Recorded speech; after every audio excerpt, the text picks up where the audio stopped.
গ্রাম থেকে কলকাতা যাওয়ার পথে যে যে জিনিসগুলো পড়ে সেগুলো ডিটেলসে আপনাদের সাথে শেয়ার করার চেষ্টা করব। যদি ভুল হয়ে থাকে প্লিজ আপনারা একটু ধরিয়ে দেবেন, তাহলে আমারও খুব ভালো লাগবে।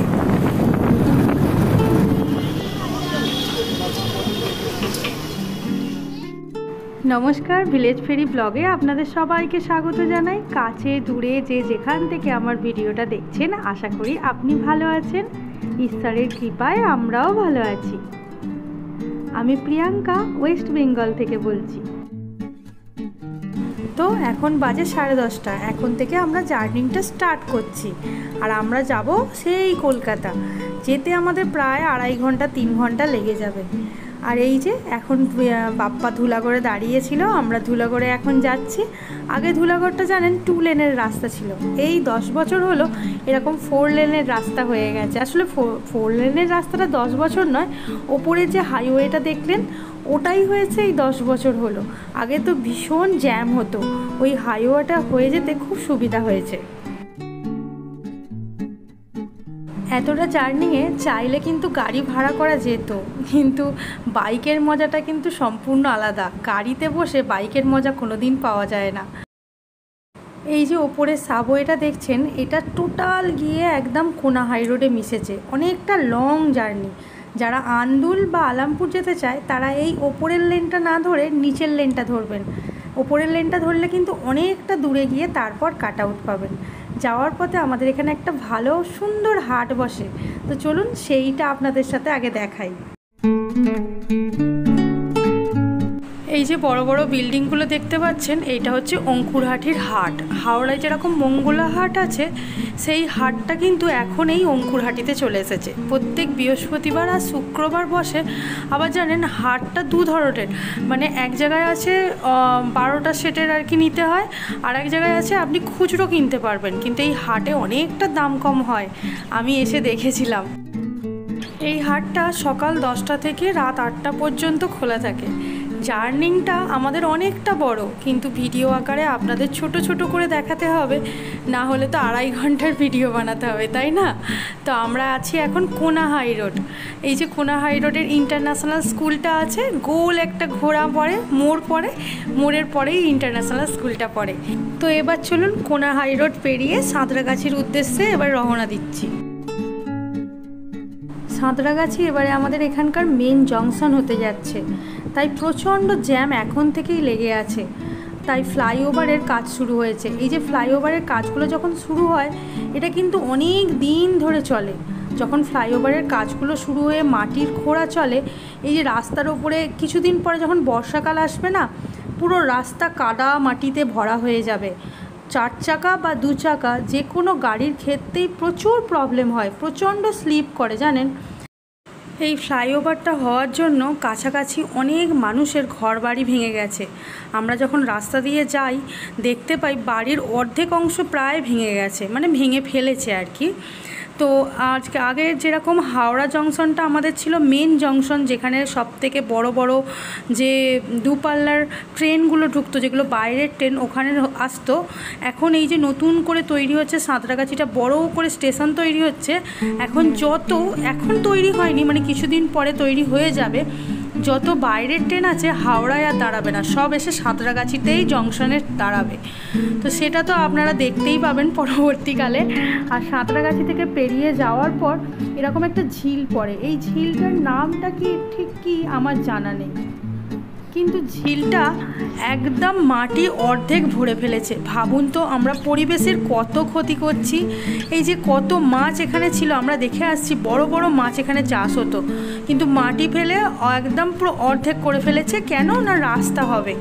আমরাই ভাবুন পরিবেশের কত ক্ষতি করে ফেলছি।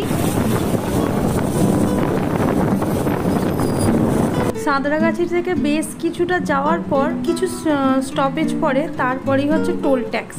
ওই টোল ট্যাক্সটা হচ্ছে শিবপুর টোল ট্যাক্স। আগে পড়ছে ধুলাগড় টোল ট্যাক্স, পেরিয়ে এসেছি যেটা আমরা, তারপর হচ্ছে Shibpur toll tax. Shibpur toll tax পেরিয়ে যাওয়ার পর পড়ছে দ্বিতীয় হুগলি সেতু। এই দ্বিতীয় হুগলি সেতু কিন্তু আমাদের এখানে পুজোর সময় ভীষণ সুন্দরভাবে সেজে ওঠে জানেন। যদি কোনো দিন পুজোর সময় কলকাতায় আসা হয়, জাস্ট দ্বিতীয় হুগলি সেতুতে আসবেন, দেখার মতো সেজে ওঠে। আর একটা ব্যাপার হচ্ছে, দ্বিতীয় হুগলি সেতুর ওপর কোনো গাড়ি কিন্তু দাঁড়াতে দেয় না, আর এখানে কোনো টাওয়ারও পাওয়া যায় না। যদি টাওয়ার পাওয়া যেত তাহলে হয়তো বম ব্লাস্ট হয়ে যেত। Just kidding.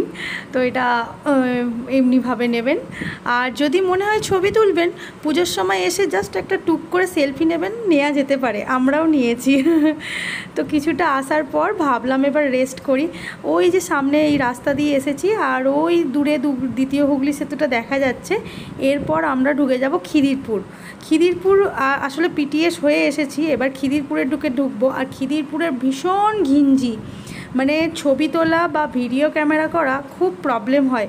একদম সিঙ্গেল লেনের রাস্তা, মানে ডবল লেনের রাস্তা, আমরা যেরকম 4 লেন দিয়ে এলাম, এবার তো ডবল লেনের রাস্তা, প্রচুর প্রবলেম হয়। তাই ভিডিও না করে একটু ব্যাগে ঢুকিয়ে নিলাম। আমরা যখন খিদিরপুর ছিলাম তখন প্রায় 1.5 ঘন্টা চলে এসেছিলাম। এবার আমরা এখানে একটু দাঁড়িয়ে চা খাচ্ছি, কারণ অনেকক্ষণ থেকে বাইক জার্নিং করছি, আর বেশিক্ষণ বাইক জার্নিং করলে দেখবেন ভালো লাগে না, আমার তো ভীষণ কষ্ট হয়। তো ওই জন্য একটু চা খাওয়ার জন্য দাঁড়িয়েছি। মিষ্টু এখন বায়না করছে, ওর জন্য কোল্ড ড্রিঙ্কস চাই। ওর বাবা কোল্ড ড্রিঙ্কস আনতে যাচ্ছে অন্যদিকে, ও কিন্তু আগে থেকে দোকানটা দেখে রেখেছে, এই দিকে আছে। তো ওই জন্য ওর বাবা একটু দোকান থেকে কোল্ড ড্রিঙ্কস আনছে, আর আমরা একটু চা খাবো। আর এইটা আমরা দাঁড়িয়ে আছি পাঠকপাড়ায়। পাঠকপাড়ায় আমাদের এখানে বিশাল নামকরা একটা মাটনের শপ আছে।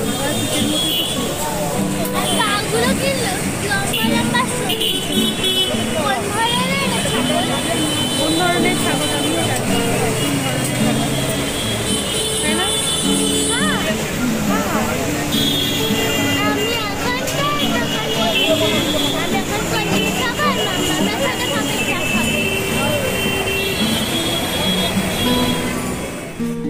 এই যে আমরা দাঁড়িয়ে আছি এখন তারাতলা মেট্রো স্টেশনের নিচে।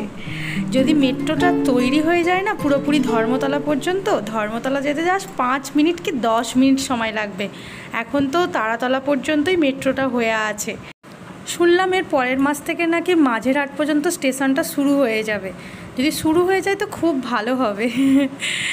আর এরপর হচ্ছে বেহালা চৌরাস্তা, তারপর শখের বাজার, আর তারপর হচ্ছে ঠাকুরপুকুর চোকা। তো এখনও 4টে মেট্রো স্টেশন যেতে হবে, আর সেটা যেতে আমাদের বাইকে প্রায় আধ ঘন্টা পৌনে 1 ঘন্টার মতো সময় লাগবে।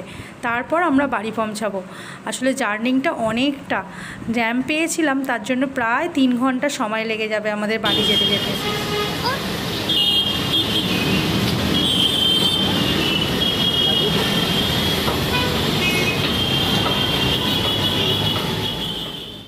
মেট্রো যে খুব একটা চলে তা কিন্তু নয়, এখানে সারা দিনে ওই 8-10টা মেট্রো চলে এখন, যেহেতু নতুন তৈরি হয়েছে, প্যাসেঞ্জারও সেরকম নেই, ওই জন্য মেট্রোর চাহিদাও এখানে এত নেই। আসলে মেট্রো দাঁড়াতে গেলে অনেকটা সময় দাঁড়াতে হয়। যখন মেট্রোটা পুরোপুরি ধর্মতলা পর্যন্ত চালু হয়ে যাবে না, তখন কিন্তু মেট্রোর অনেক ডিমান্ড বেড়ে যাবে। আর এই মেট্রো হওয়ার জন্য এখানকার জমির দাম পুরো আকাশ ছোঁয়া হয়ে গেছে। একটা ফ্ল্যাটের দাম এখানে যেটা দাম ছিল মেট্রোর চালু হওয়ার আগে, সেটা কিন্তু এখন অনেক হাই রেঞ্জ হয়ে গেছে। আজকে বাপ্পার অফিস আছে, ও কিন্তু তাড়াহুড়ো করছে, কারণ দেরি অলরেডি হয়ে গেছে। আর কলকাতার দিকে সিগন্যাল মানে ভীষণ সিগন্যাল। আমরা পিটিএসের পরে যদি ঢুকে যাই, তারপর থেকে এত সিগন্যালে দাঁড়িয়ে দাঁড়িয়েই টাইমটা শেষ হয়ে যায়। যেটা পৌঁছে যাওয়ার কথা আমাদের 1 ঘন্টা, সেখানে আমাদের 1.5 ঘন্টা সময় চলে যায়। এই যে আমরা এসে গেছি এবার জোকা। এই যে সামনে জোকা মেট্রো স্টেশন, এইটা পার করেই আমাদের বাড়ি। সোজা চলে গেলে পৈলান পড়ে, আর পৈলানে যে সুন্দর মন্দিরটা আছে না, স্বামীনারায়ণ মন্দির, একদিন আপনাদের সাথে শেয়ার করব। ভীষণ সুন্দর মন্দিরটা, জানেন। এখন আমরা দাঁড়িয়ে আছি মিষ্টু স্কুলের সামনে। ও জোকা কেন্দ্রীয় বিদ্যালয়ে পড়ে, এইটা হচ্ছে তার মেন গেট। এখান থেকে সোজা গেলে ভাষা মন্দির। আর যে মন্দিরটার কথা বলছি, ওই মন্দিরটা আবার রবিবার দিন ভীষণ ভিড় হয়।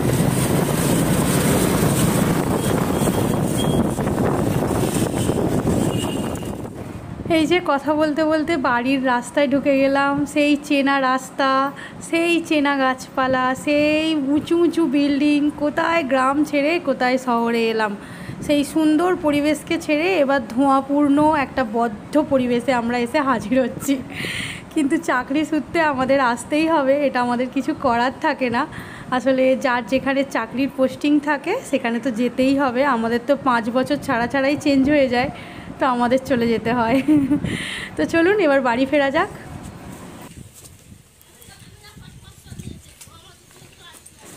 অনেক দিন পর নিজের ভাড়া বাড়ি এটা, তাও এসে খুব ভালো লাগছে। নিজের বাড়ি বলতে পারলাম না এই জন্য, যেদিন করতে পারবো সেই দিন বলতে পারবো এটা আমার নিজের বাড়ি। এখন আছি আমরা ভাড়া বাড়িতে। তো এই যে বাপ্পা ঢুকছে আর মেয়ে ঢুকছে, আমি জাস্ট পিছনে একটু ক্যামেরাটা করছিলাম বলে আমি দাঁড়িয়ে আছি। তো চলুন, আমার ঘরের এবারে হালচাল আমি বুঝতেই পারছি। ঢোকার আগেই আমি চিন্তা ভাবনা করে নিয়েছি যে অবস্থা পুরো খারাপ, ফুল দমে গিয়ে কাজে লাগতে হবে। এই জাস্ট বাড়ি ঢুকলাম, বেরিয়েছিলাম 10:30, এখন বাজে এই যে 1টা বাজে। অনেক লেট হয়ে গেছে। সো অবস্থা চারিদিকে খুবই খারাপ, যেহেতু এসেছি এই সবে মাত্র। ও ও মিষ্টু, কি করছো?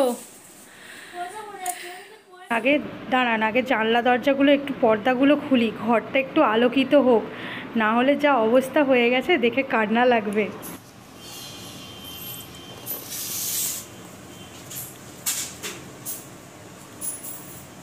গাছগুলো রেখে গিয়েছিলাম, অনেক সতেজ আছে। আমি না খুব চিন্তা করছিলাম জানো তো, যে গাছগুলো মরে যাবে কি। তুমি কি জল দিয়েছিলে? হ্যাঁ, একদিন জল দিয়েছিলে না, ওই জন্য। ও একটা দুটো হলুদ পাতা হয়েছে।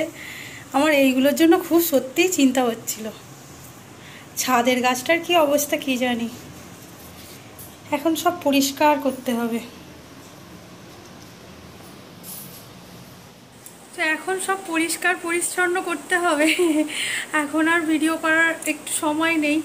আর 1টা বেজে গেছে অলরেডি। এসে ভাতটা বসিয়ে দেবো। মা কিছু রান্না করে এনেছে, সে মানে রান্না করে দিয়েছে, তো সেইগুলোই আজকে দুপুরে হয়ে যাবে। আর এখন আমরা একটু ভাত বসাবো, হয়ে যাবে।